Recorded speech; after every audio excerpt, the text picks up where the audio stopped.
Hey Scrappers, it's Vanessa here, and today I have a layout for Traci Redesigns, and this is Story Foundation's Me Time. So this is the new collection for August, and it's all about hobbies, so that's really fun. My photo today is of some of the cross-stitch projects that I have been working, or that I've worked on in the past, I should say. So this is a great collection if you do any sort of hobby. There'll be something in this collection that you can use for sure to document all of your hobbies. So this layout is actually part of an Instagram hop, and I will have my link to my Instagram in the description box if you want to hop over to the Instagram hop and see what all the other designers have created using this collection. It is a fun one. I created my background that you see there with the plaid paper, and then the text paper I used Photoshop Elements and printed it out as one sheet. So that is going to act as my background. And then you saw me here at the beginning of the video start to back my photo. I did not speed this video up very much at all because this layout really only took me it definitely wasn't even an hour. It was probably maybe 45 minutes to put this layout together. In large part, it is because I had a huge embellishment cluster already created, which goes along with a blog post that, if you're interested in seeing how I made that, will go up sometime, I believe, next week. And so that made this layout come together super quickly. But I did back my photo with a blue floral pattern from the collection and then a yellow polka dot, as you saw there. And then here is where that giant border embellishment came into play. And so, like I said, I had that already created. So with that already created, it really was like super fast for the rest of this layout, because all I had to do was just add a few more embellishments and this layout was done. So if you want to learn how I created that border down at the bottom and give you ideas for creating your own borders, which will make putting projects together super fast, you can check out that blog post. Now for my cluster up top, I have more of the florals that are in the sticker sheet. Everything that I'm using on this page, I will tell you right now, is all from the sticker sheet for all the embellishments, and then obviously the pattern paper from the kit, but everything is from the stickers, nothing from the digital kit.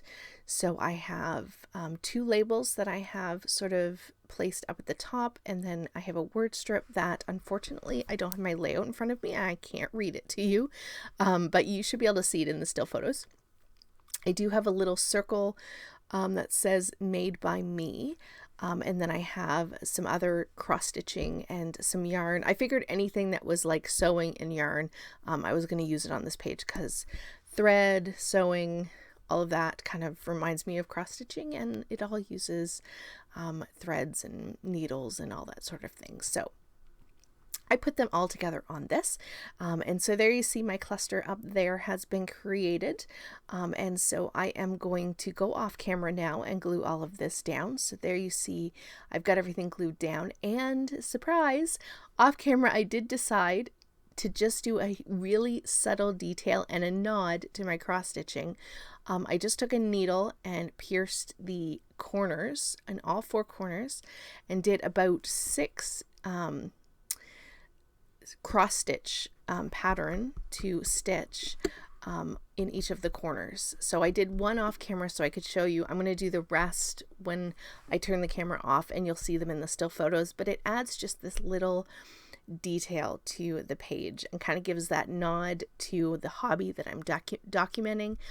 And I love how it turned out. I picked a yellow because it was subtle.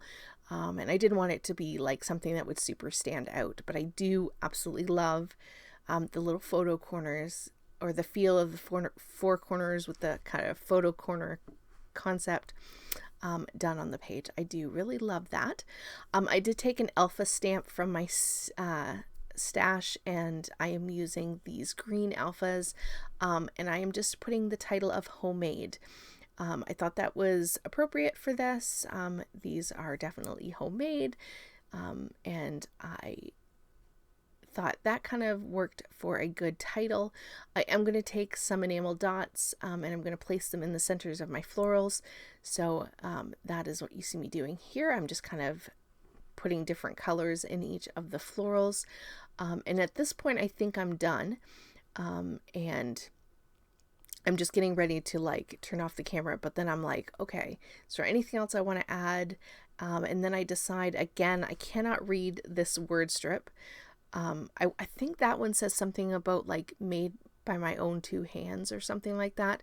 And I put it with my title because I thought, okay, that kind of just finishes it up. I thought about adding another floral, but I decided against it. I was like, no, I'm just going to leave it just the way it is. I don't think it really needs anything, but I did try. I did audition a few things, but ultimately I end up leaving it as is. I do finish the stitching off camera, and so here are the still photos. And don't forget to check out that Instagram hop and Traci's website to grab this collection while you can. And with that, guys, I'll catch you on the next one. Have a great day, everybody. Bye-bye.